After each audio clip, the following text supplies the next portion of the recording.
I'm Frank Vaughn, and it is January 20th, 2025, Inauguration Day. And before I get into the contents of Trump's speech, which I find most important, I want to extend a thank you to Daniel Smith for actually leading what's left of this nation in the United States and potentially saving us from an immediate start to a trade war. The whole Canada Unified movement, led by Doug Ford, far more than our prime minister, who sent the government home so that his party could have an internal leadership debate in a moment of national crisis. These people, these hypocrites, these vultures who have been picking the corpse of Canada clean for years now, under the rule of postnationalism, a philosophy that Justin Trudeau himself introduced and all of these people subscribed to up until a few days ago when they decided that nationalism and patriotism was politically useful for their purposes. Make no mistake, when I say that these people have enriched themselves at the deconstruction and the weakening of Canada, I am not mincing words. I am not being rhetorical. The history, the facts on the table stand as a testament to everything that I'm saying. Now, Daniel Smith, she's not in the club. She refused to sign the joint statement. And instead, she went and performed statesmanship, which we are sorely lacking from Ottawa in the United States, and may have single-handedly saved us from an immediate start to tariffs, which, make no mistake, will be catastrophic for Canada if they are implemented. Now, what is it that Donald Trump and his administration, and it is now the administration, it is now sworn in, what is it they asked us to do? They asked us to secure our border. They asked us to stop the humans being trafficked across the border, the drugs going into the United States, and they asked us to pay our fair share when it comes to national defense and international defense. Let's be real. That's what NATO is. Why is it the Team Unity part of Canada, who parades around under the Canadian flag while they've done everything in their power to destroy it, why is it they are so resistant to defending our border and actually doing what Donald Trump is asking? Now, in Trump's speech today, I want to make sure I get this acronym right. He said he's going to sign an executive order today, which labels cartels and cartel-linked organization, so cartel organizations and cartel-linked organization, as foreign terrorist organizations. Now, I want to remind you, as Canadians, about the three major drug and gun operations that were busted up by the RCMP recently. And even though the people that have been charged all have Singh as last names, they were linked to the Sinaloa cartel. And it's not just a message directed at the Mexicans. This is a shot across the bow of Canada. Remember, what did he ask for? Secure borders and that we clean up the mess we've made up here and stop the drug smuggling into the United States that is happening from Canada and stop the human trafficking. We know it's going on. We know it's being done through our universities and our educational institutions, right under our noses. And just because the government-funded mainstream media doesn't want to tell you about it, does it make it any less real? And the administration in the United States knows it's real. This Team Unity is setting Canada up to fail catastrophically. Before he even implemented tariffs, they talked about sparking a trade war. Remember, what were his requests? And I've repeated this. The border, getting tough on crime, stopping catch and release of all, there are so many violent offenders in this country. They get caught doing violence, they go to court, they get re-released, they get caught again, they get re-released. Bail that just turns criminals out onto our streets. Human traffickers, drug smugglers, gun dealers. While the government talks about people with government licenses, the most vetted people in this country who own firearms, every single person who holds a personal acquisition license, every single one of you, you're the best Canadians. It doesn't get better. You have to have a clean criminal record. You're not allowed to even have a fist fight without the Canadian Firearms Office calling you. And if you make a mistake, they will put you in jail. But they won't put in jail the gangbangers. They won't put in jail the drug smugglers. They won't put in jail the human traffickers. This is all that Trump is asking. And Team Unity would rather throw this country down the drain than do what they're being asked to do. Realize this. The people who are demanding your patriotism after stomping all over the flag and dividing this nation and selling off our sovereignty to the highest bidder for decades, these very same people will never miss a meal as they hide behind their police in their castles, drinking wine and eating caviar and camembert. As a former senator complained about cold camembert one day in one of the more tone-deaf public examples of senatorial privilege, they're never going to suffer. And so all of you, and this is the majority of Canadians, I'm sad to say, who are all of a sudden, because they've been told to do so, rediscovering their national pride, their so-called national pride, under the leadership of people who celebrate post-nationalism. They've celebrated the death of Canada in front of your eyes. And now, because your TV and your radio and your politicians have decided to flip their script, all of a sudden, you're patriots and you can wear the flag again. Meanwhile, 2 years ago, there was a trucker convoy that rallied for freedom, that rallied for individual rights, that rallied against the destruction of everything we supposedly value in this country. They were arrested. They were demeaned. Their flags were ripped down. They said that putting a Canadian flag on Terry Fox's monument was disgraceful, that it was a decimation against our national fabric. And yet Palestinians parade around Ottawa and do the same thing, and they don't even bat an eyelash. Speaking of which, it's really nice to see the hostages be released. This seed that started the current age of conflict. You cannot be concerned about the war in the Middle East and ignore the travesty that started it. And there's people out there who say Israel was behind the travesty. It is absolutely abhorrent that people will whitewash that away, just as it is abhorrent that will whitewash away what is happening in Palestine. A generation upon generation of children being brought up to hate, being brought up to kill. When they released those girls, the crowds and hordes of men, if they could only have gotten their hands on those women, they would have ravished them and ripped them to pieces. These are the very same people that cut women's breasts off and played catch with them before the eyes of the world. It's a miracle that anybody lived to leave the confines of their cells. But I digress.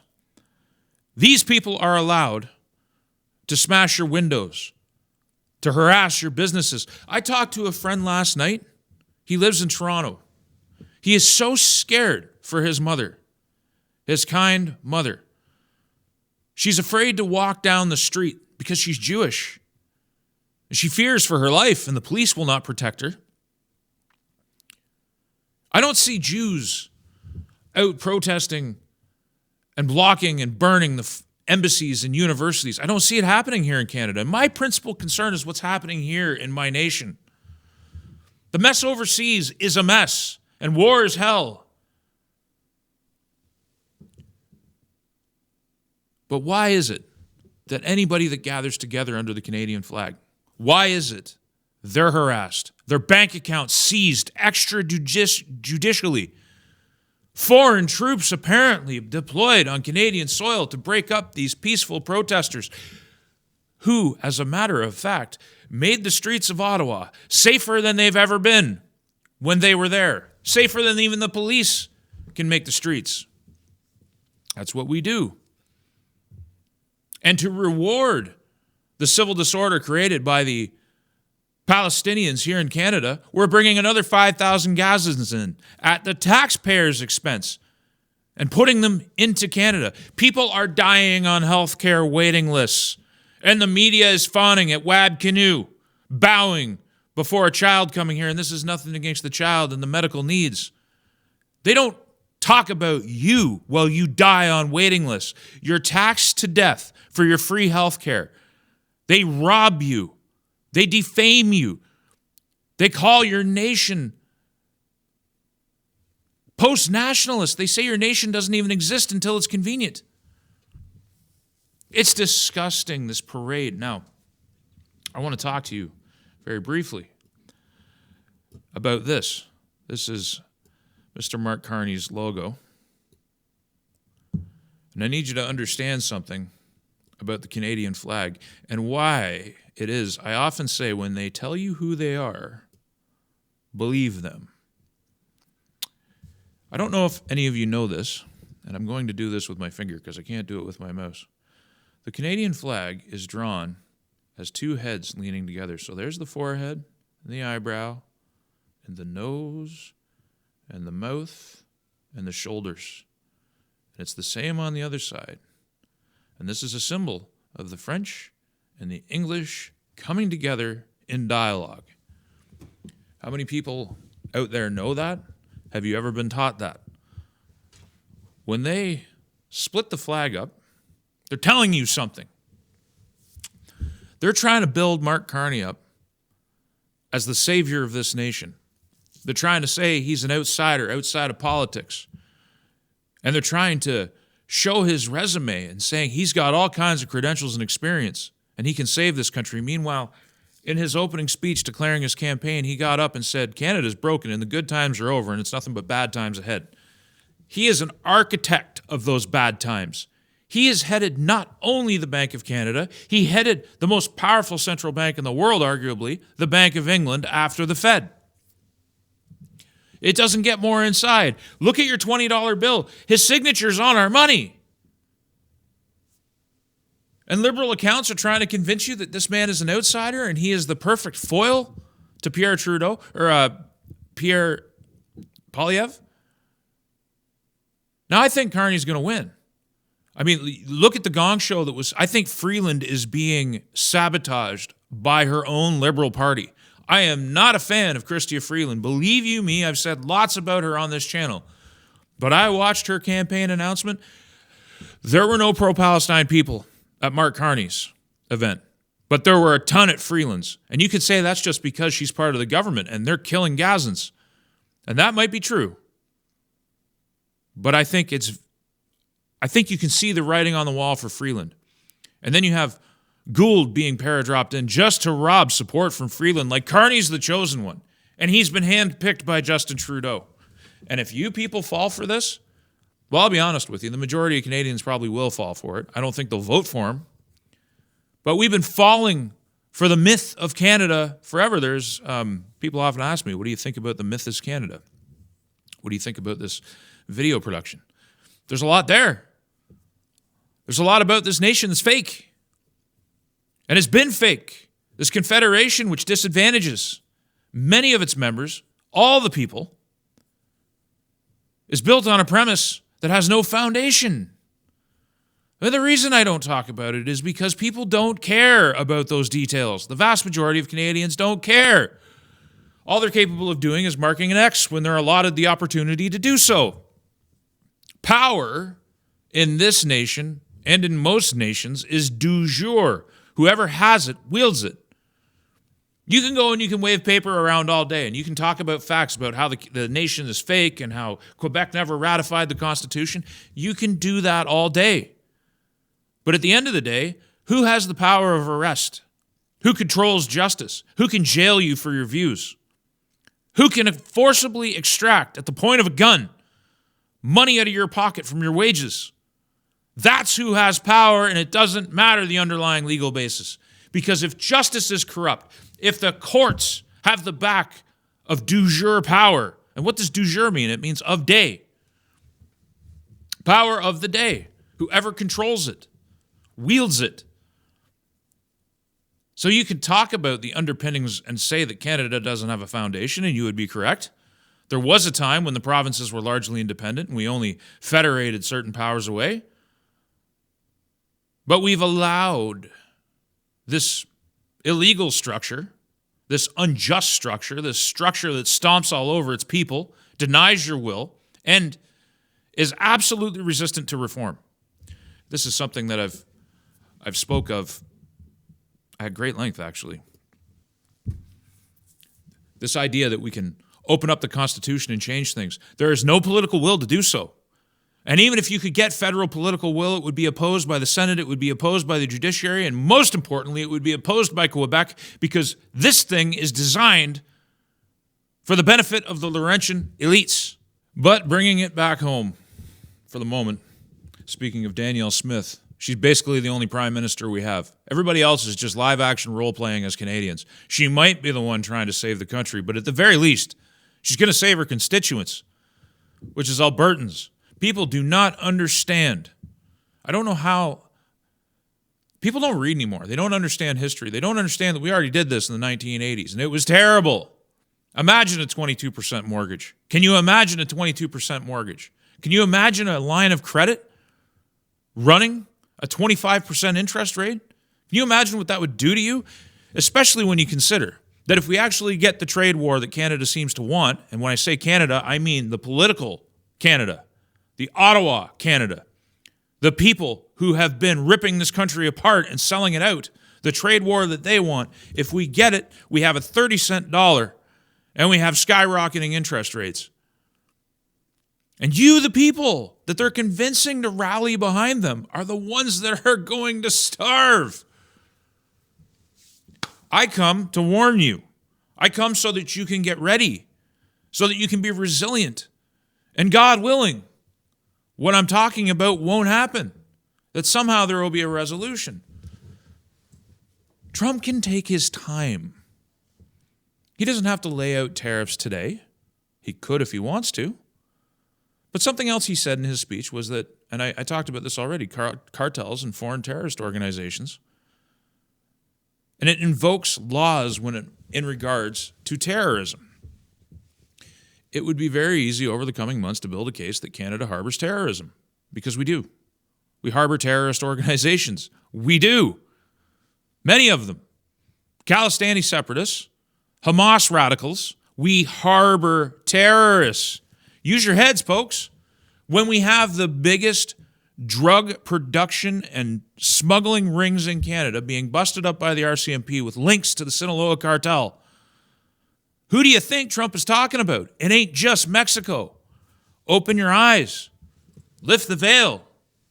Arm yourselves, because in this time of trouble, you can be at peace. You can be resilient. You can prepare. And you can be better equipped instead of panicking to just ride it out. It's the same message I brought you during C-19. I didn't know what was going to happen in December of 2019 and January, February, and March of 2020 when the majority of my coverage was happening. I thought maybe it could be a deadly plague. I knew that whatever medical product they offered to you was going to be deadly and you should avoid it, and I've never met a single person who regrets listening to my advice or anyone else's advice who had the foresight to give it on that front.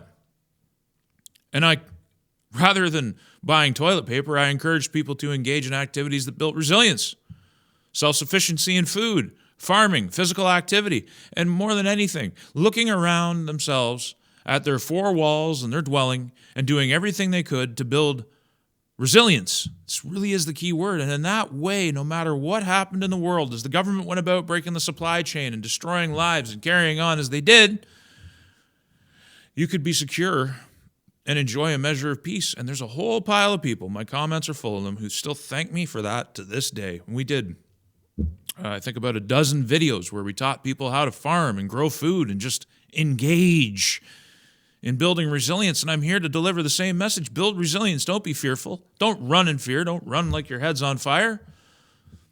The world is changing. People don't understand the historicity of the moment.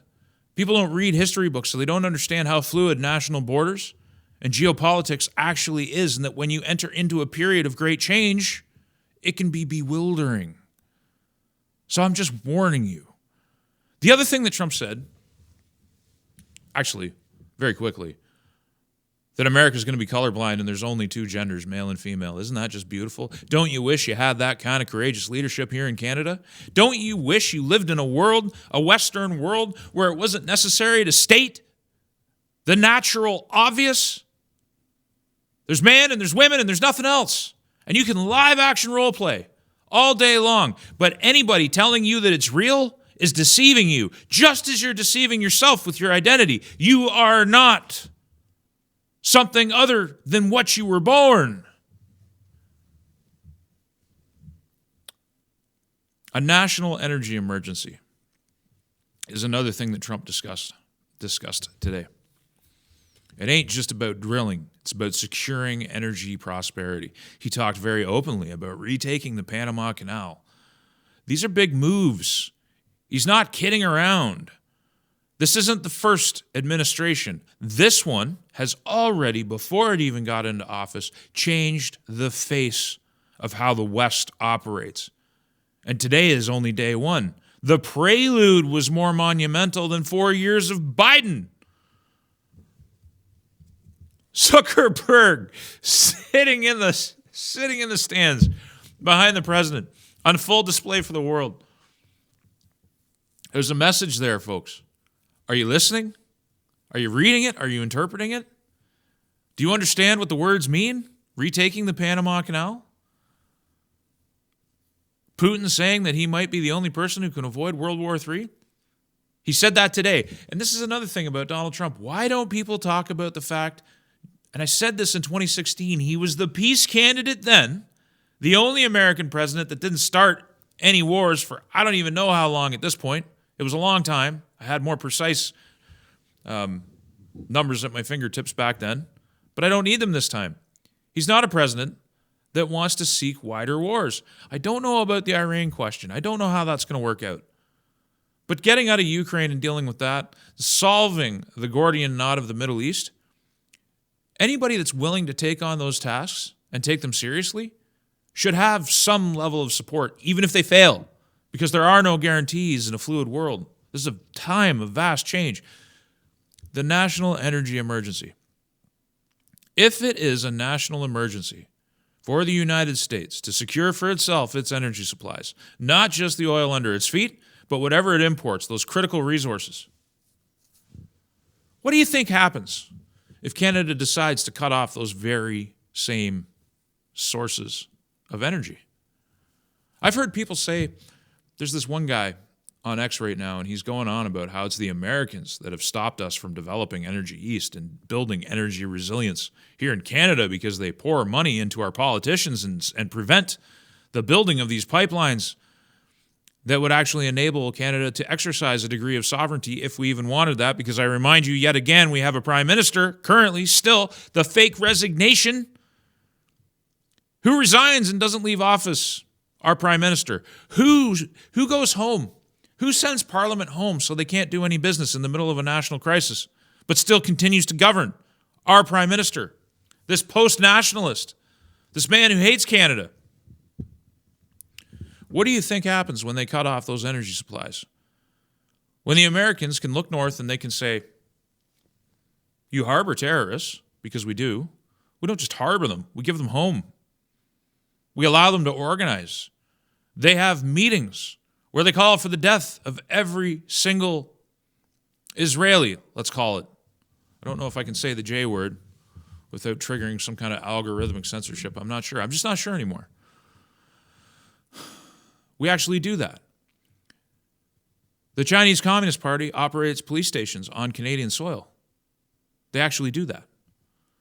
They have infiltrated our mining industry, our oil industry.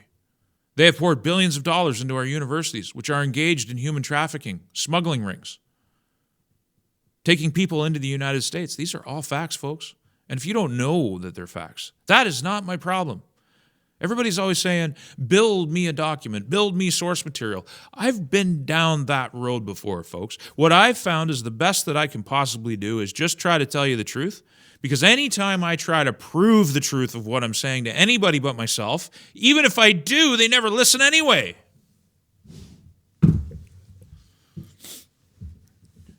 I've had dozens of people over the last couple months former PPC people reach out to me.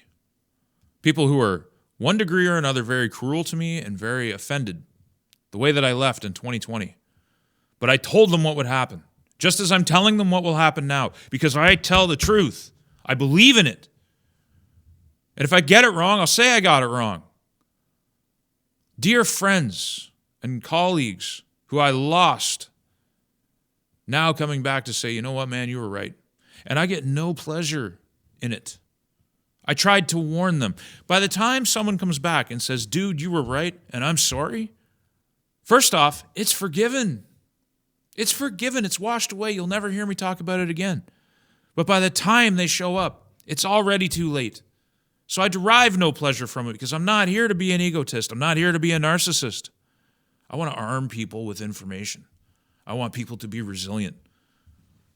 The PPC was supposed to do politics differently. Instead, it's got a little fief dictator who's afraid of his own people and who is afraid of me. And he has these vile little beasts on X that curse and swear and demean and engage in behavior that will never build success because they know they're run out of headquarters. Many of them are run on computers that are paid for by your donations, and they undermine you every single step of the way because they know once the money's all gone and Maxime retires, they're going to leave you high and dry. And you know what my job is? My job is to be there to give them comfort when they finally wake up and realize it, because there are still good people involved in that. And the people who have come back to me, the people who have apologized and admitted I'm right, if you're listening now, be graceful.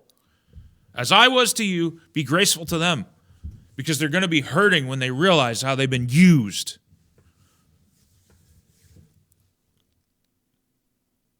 There is so much fakery with malicious intent going on in Canadian politics right now.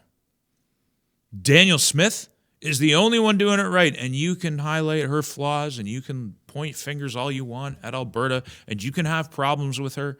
When I say she's doing right now, I would never absolve a politician of the things that they do wrong.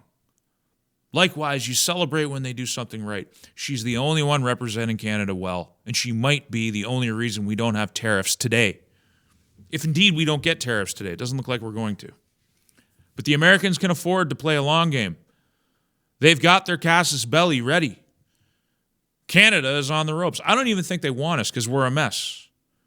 Who wants to try and solve and cut the Gordian knot that is this confederation? Just leave us up here. Take advantage of us and let it burn. Because our politicians, the very ones that are wearing, it's so absurd to me, they wear these hats that say Canada's not for sale. They've been selling us. For decades, they've been selling us, undermining us and destroying us. Their heads should catch on fire the second those Chinese-made hats, which they are, make contact with their skin. If there was any justice in the world,